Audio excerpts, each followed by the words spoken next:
Hello, this is Miranda. Today I'm going to test an online tool by reading the storybook called Train. Now let's start. The train leaves in minutes. Passengers buy tickets and rush across the floor to where the train is humming on its tracks. Conductors look up the platform. They check their watches.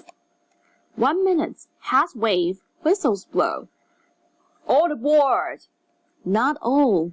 A passenger jumps on at the last second. The doors push shut. The train pulls out of the station and out of the city. The train is a red-striped commuter train. The conductor swings down the aisle, shouts, "Tickets, please," and snaps holes in the tickets with a sponge. The train clatters past both fields and bridges, past backyards and ponds. Main streets flash by. The view changes every second. Hello town, goodbye town. On to the next town. The commuter train slows with creaking brakes. Announcements crackle. Some words get lost. We're arriving at Gleegers. The train stops at a small station. Passengers off, passengers on. As the commuter train waits, another train roars past on another track. A larger train. A bright blue passenger train hurrying between cities. The train is delayed, so, up in the cab of the engine, the engineer pulls back the throttle. The passenger train powers forward. It hurtles past barns and farmhouses. The engine is so big it makes other big things look small. The engineer sits very still, but his fingers are always moving, pushing levers, turning dials. He taps a blue button. Long, long, short, long, and the horn blares out. Across a valley of fields and steeples, as the train approaches a rail crossing, it sounds like a storm. As the train passes, it sounds like drop pots and pans. As the train leaves, it sounds like the da-dum of a beating heart. Then silence.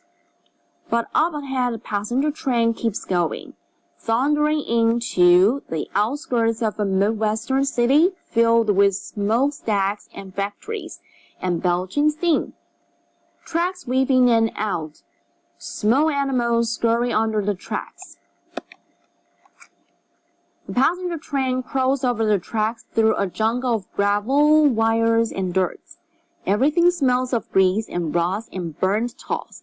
The train lurches up to the station. Bells ring, doors open. Passengers off, passengers on. Tall men with red caps unload luggage and wheel it through the echoing hole. In the rail yard next to the station, another train works. An orange freight train loading up.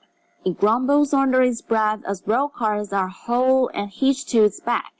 The rail cars are filled with steel, concrete, oil, wheat, corn, and lumber. Things used to make other things, dirty things, all crammed in containers the color of tomatoes and eggs. Thick white letters cover the rail car sides. Graffiti paints their sides too. After the rail cars are linked into one long train, the freight train creeps out of the city and across the Great Plains. It rolls past wheat and prairie grasses, past silos and barbed wire, past a long hulk circling under a big western sky. The freight train rolls slower than slow. So slow it's hard to tell it's moving, as if the train and the clouds above were having a race to see which can go slower. Slow, slow.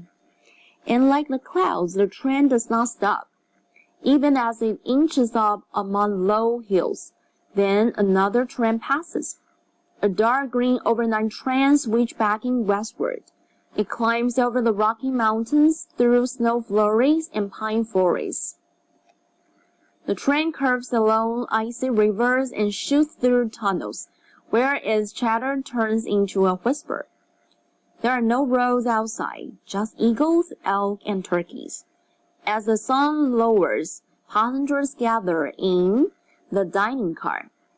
where the waiter sways down the aisle with her tray. She doesn't spill the thing. Plates of meatloaf, potatoes, ice cream, and pie. A movable feast.